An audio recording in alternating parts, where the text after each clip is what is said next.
Welcome to the Rimworld mod rundown. We'll be taking a quick look at what you can expect to see from the vanilla faction expanded Tribals. To start with, you'll only need a couple of other mods to run Tribals, the vanilla framework and harmony. Whilst the mod itself can interact with ideology and biotech components, it doesn't add anything to the official DLC, so this works perfectly well in a core Rimworld game. As with all faction expansions, Tribal adds a bunch of extra mechanics to play with and a new run for you to try your hand at. The storyteller included is Talon Tribal, who plays almost exactly the same as Cassandra Classic, except he slaps you in the face every time you advance a little too quickly for his liking.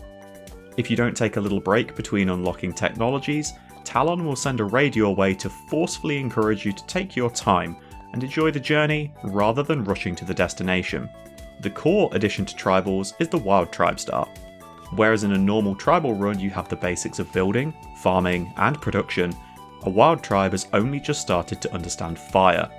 They will need to perform daily rituals to share ideas between the group and gain inspiration to unlock foundation blocks to start building their colony, such as agriculture, hunting and construction. So what does this mean as a player? This is going to be one of the harder starts that you can play, and you're going to have to be willing to accept some things don't always end well. Until those technologies unlock, you have no access to grow food, butcher, build any kind of a base or even bandage a simple wound. Scratches can be death sentences for a wild tribe.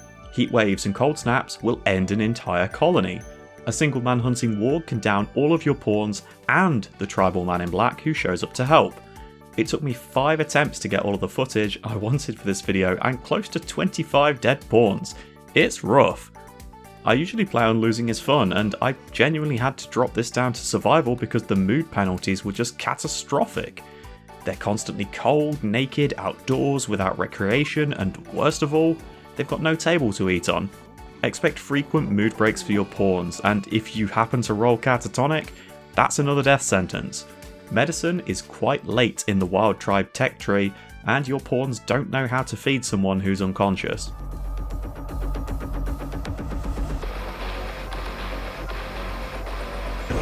No.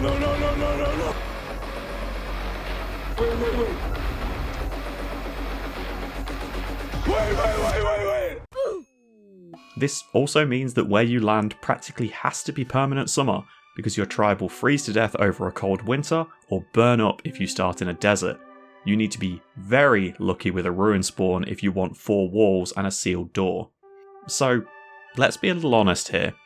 Is this a fun starting scenario? The first couple of times, yeah, but after over 60 days of performing rituals, cycling through pawns like crazy because the smallest inconvenience just kills them, it definitely started to drag on. You can end up in a nasty cycle of bad rituals, which means no new pawns wander in and join, while also giving you minimal progress on your research because the core bonus to the ritual is how many people attend and the combined intelligence stat. So you throw a bad ritual because there aren't enough people, which means, hooray, you don't get any more people. I'd say without a doubt one of the most important stats in this start is the animal skill. It will help you tame the wandering wild pawns rather than just relying on the ritual to force one to join. Just keep someone nearby in case you need to put them down if the tame attempt goes badly. The last thing you need is a couple of bite wounds or a missing toe causing your animal handler to die because of blood loss. So it sounds like a lot to go through, right? Why go through all of it? Well, it gives you more opportunities to do the other new mechanic, tech advancing. Once you've researched every tech from the current era, you can advance to the next. Animal to Neolithic, Neolithic to Medieval, etc, etc. Every time you advance to a new technological era, you are granted 1 cornerstone choice, a very powerful faction-wide buff. So, this means the lower in the tech tree you start, the more cornerstone choices you can potentially take, offering bonuses like movement speed, global work speed, shooting accuracy, mining yield, or trade price improvements. These bonuses are separate to ideology and any genes or implants, so everybody in your faction can benefit. Realistically, you could just do the vanilla tribal start and only miss out on 1 extra cornerstone choice. It'll also likely save you minimum of 2 in-game years of fast forwarding just to do the same ritual every 24 hours. I even put smart speed on so that I could run the game at 900 ticks per second rather than the vanilla max. This is a very quick mention for another mod which I highly recommend. As with most faction mods, there are a few new items too. A couple of new simple spots for sitting or researching, with the research spot being unlocked at the end of the wild tribe tree, leading into unlocking the research bench, meaning once you've made it to Neolithic, you no longer have to use the ritual to progress. There's an animal trap, which works just like a spike trap, only for non-man-hunting animals. The large fire works as a ritual spot for the tribal stage, and also increases the chance that a wild pawn will wander into your tile, allowing you to tame them into joining. Floor paintings are a cool addition that require quite a lot of work, but give a little extra art around your colony. They need to be made during the Animal and Neolithic era, as they're locked once you progress too far. However, once your colony is a higher tech level, the beauty of the ancient artworks jumps dramatically.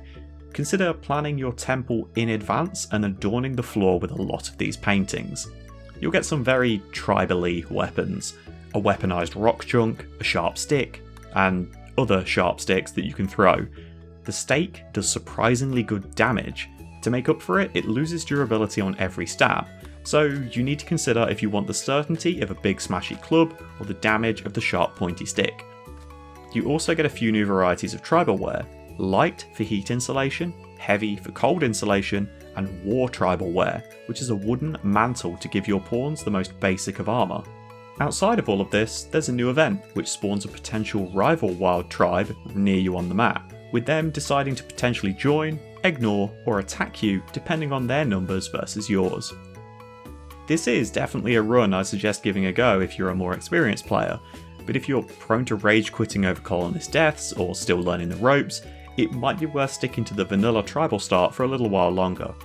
For full disclosure, I did use dev mode towards the end of my run because of a man-hunting bear. I made it to 40 out of 100 research towards the final tech, and it had taken me almost 2 in-game years. If I wasn't going for the footage, I would have just taken this loss, but I hope you can understand just how unfair this start can be. Mental breaks are unavoidable, pawns are extremely fragile, and the world is not remotely safe for the first 60 to 180 days. Your colony can and will die to stuff that is trivial on a crash-landed start. So, what strategy did I miss? Is there a reason you think I struggled this much with the starting scenario, or have you tried it yourself and found it just as hard as nails as I did? Are you going to see how far you can stack cornerstones to make an ultimate melee colony? How about trying a group of tribals that machine gun fires arrows with perfect accuracy, staggering even the most mighty of beasts? Thanks for watching, folks. I'll be back again soon with another Rimworld mod rundown. Wherever you are in the world, enjoy the rest of your morning, afternoon, or evening. Take care.